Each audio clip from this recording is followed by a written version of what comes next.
ഞാൻ വയറ് വയ്ക്കണം പറഞ്ഞു. അല്ല നിവിൻപോളിയുടെ അമ്മയായിട്ട് ഫീൽ ചെയ്യുന്നില്ല, നിവിന്റെ ചേച്ചിയായിട്ട് ഫീൽ ചെയ്യുന്നത്. ഹോമിൽ പല്ല് വെച്ച കാരണം പല്ല് വെക്കാൻ പറ്റത്തില്ല. അപ്പൊ അതുകൊണ്ട് ചേച്ചി എന്നിട്ട് ചെയ്യിപ്പിച്ചപ്പോ എനിക്ക് ഭയങ്കര വിഷമമായപ്പോ എന്റെ അനിയൻ വന്ന് പറഞ്ഞു, ചേച്ചി എന്റെ പടത്തില് ചേച്ചി ഗ്ലാമർ താരമായിരിക്കും, ചേച്ചി നോക്കണം. ചേച്ചി ആരും നമ്മൾ എന്താണോ പിന്നെ എല്ലാവരും എനിക്ക് അങ്ങ് ദാരിദ്ര്യ വേഷം തരിക, പിന്നെ എന്നെ കണ്ട അത്ര ദാരിദ്ര്യവാസി ലുക്ക് ഉണ്ടോ നീ പറഞ്ഞേന്ന് പറഞ്ഞു. പിന്നെ എന്റെ ചേച്ചി സുന്ദരിയല്ലേ, എന്റെ ചേച്ചി അടുത്ത സിനിമ എന്റെ സിനിമയിൽ ചേച്ചി നോക്കോ നല്ല ഗ്ലാമർ, ചേച്ചിക്ക് നല്ല ഡ്രസ്സും നല്ല മേക്കപ്പ് ഒക്കെ ഇട്ട് അഭിനയിപ്പിക്കുന്നു പറഞ്ഞപ്പോ ഹാപ്പി. വന്ന് അമ്മ എന്റെ അടുത്ത് നോക്കിയിട്ട് കൊള്ളാം ചേച്ചി ചേച്ചിക്ക് ചുരിദാർ എടുക്കുന്നു പറഞ്ഞു.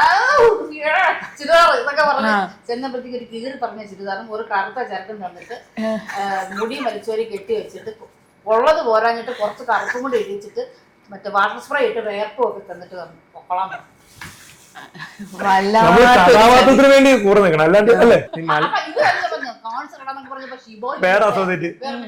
എന്റെ പടത്തിന് അവന് അയാളുണ്ട് നമ്മുടെ എന്റെ പടത്തിന്